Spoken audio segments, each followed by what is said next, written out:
আসসালামু আলাইকুম বন্ধুরা। বদসুরাত নাটকের ৪২তম পর্বটি দেখার পর দর্শকদের মনে এখন একটাই প্রশ্ন ঘুরপাক খাচ্ছে, জামালের জীবনে আসলে কি ভয়ঙ্কর কিছু ঘটতে চলেছে? কারণ এবার শত্রুরা শুধু তার ব্যবসা বা সম্পত্তির পেছনে না, বরং তার জীবনটাই ধীরে ধীরে ধ্বংস করার পরিকল্পনা করছে। আর ৪৩তম পর্বে সেই ষড়যন্ত্র আরও ভয়ঙ্কর রূপ নিতে চলেছে। বন্ধুরা, আজকের ভিডিওতে আমরা বিস্তারিতভাবে আলোচনা করব ৪৩তম পর্বের সম্ভাব্য কিছু বড় টুইস্ট, জামালের রহস্যময় অসুস্থতা, মরিয়মের পরিবারের আসল উদ্দেশ্য, মায়ার নতুন জীবনের শুরু এবং রোমানকে কেন্দ্র করে তৈরি হওয়া নতুন পারিবারিক যুদ্ধ নিয়ে। তাই ভিডিওটি শেষ পর্যন্ত দেখবেন, কারণ আজকের বিশ্লেষণে এমন কিছু ক্লু রয়েছে যেগুলো হয়তো অনেকেই খেয়াল করেননি। ৪২তম পর্বের শুরুতেই আমরা দেখি জামাল নিজের ভুল বুঝতে পেরে মরিয়মের বাবা মায়ের কাছে ক্ষমা চায়। এই দৃশ্যটি অনেক আবেগপূর্ণ ছিল, কারণ জামালের চরিত্রটাই এমন, সে ভুল করলে সেটা স্বীকার করতে জানে। কিন্তু সমস্যা হলো, যাদের সামনে সে মাথা নিচু করে ক্ষমা চাইছে তারাই ভেতরে ভেতরে তার বিরুদ্ধে সবচেয়ে বড় ষড়যন্ত্র করছে। মরিয়মের মা আর ফুফু এখন শুধু একটা জিনিস চায়, জামালের সম্পত্তি। আর সেই লক্ষ্য পূরণ করার জন্য তারা ধীরে ধীরে জামালকে দুর্বল করে দেওয়ার পরিকল্পনা করছে। ৪২তম পর্বে আমরা স্পষ্টভাবে দেখেছি মরিয়মের ফুফু একটি রহস্যময় ঔষধ দেয় এবং সেটা পানির সাথে মিশিয়ে জামালকে খাওয়ানোর চেষ্টা করা হয়।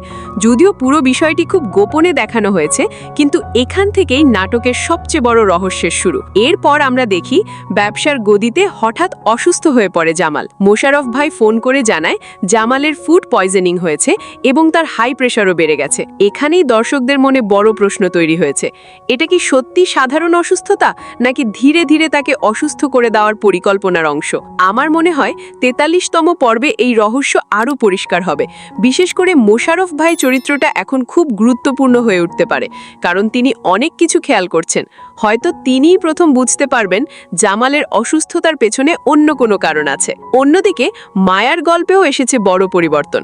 মজনু যখন আবারও মায়াকে অপমান করার চেষ্টা করে, তখন আগের মতো চুপ না থেকে এবার বুদ্ধির সাথে পরিস্থিতি সামাল দেয় মায়া। সে পুরো কথোপকথন রেকর্ড করে গ্রামের মানুষের সামনে সত্য প্রকাশ করে দেয়। এই দৃশ্যটি দর্শকদের কাছে অনেক ভালো লেগেছে, কারণ এখানে দেখা গেছে মায়া এখন আর আগের মতো দুর্বল নেই, সে অন্যায়ের বিরুদ্ধে দাঁড়াতে শিখেছে। তবে এখানেই গল্প শেষ না।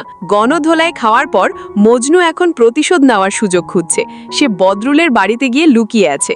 তাই অনেকেই ধারণা করছেন ৪৩তম পর্বে বদরুল আর মজনু মিলে মায়ার বিরুদ্ধে নতুন ষড়যন্ত্র করতে পারে। তবে সুখবর হলো, মায়ার ভাগ্য এবার বদলাতে শুরু করেছে।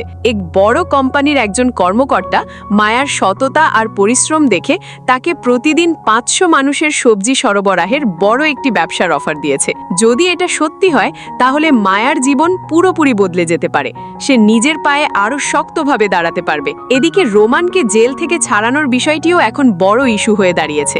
জামালের মা নিজের পৈতৃক ভিটে বিক্রি করার সিদ্ধান্ত নিয়েছে শুধুমাত্র রোমানকে বাঁচানোর জন্য। তিনি জামালের কাছে বাকি ৬ লাখ টাকা চান এবং জামালও মায়ের কষ্ট দেখে টাকার ব্যবস্থা করার আশ্বাস দেয়। কিন্তু এখানেও নতুন সমস্যা তৈরি হচ্ছে। হিমেল আর রাজিয়া এখন রোমানকে সরিয়ে দিয়ে সম্পত্তির ভাগ নিজেদের হাতে নিতে চায়।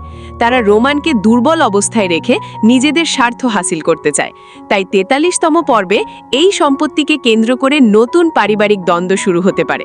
সব মিলিয়ে বদসুরাত নাটকের ৪৩তম পর্ব হতে যাচ্ছে রহস্য, প্রতিশোধ, পারিবারিক ষড়যন্ত্র আর ইমোশনাল টুইস্টে ভরা এক ধামাকা পর্ব। এখন দেখার বিষয়, জামাল কি সত্যি ধীরে ধীরে বিশেষ শিকার হচ্ছে? মরিয়ম কি নিজের ভুল বুঝতে পারবে? মায়া কি নতুন জীবনে সফল হতে পারবে? আর রোমান বের হলে পরিবারের নতুন কোনো ঝড় শুরু হবে? আপনাদের কি মনে হয় বন্ধুরা? অবশ্যই কমেন্ট করে জানান। ভিডিওটি ভালো লাগলে লাইক দিন, শেয়ার করুন, আর বদসুরাত নাটকের প্রতিটি নতুন আপডেট সবার আগে পেতে চ্যানেলটি সাবস্ক্রাইব করে পাশে থাকুন। আল্লাহ হাফেজ।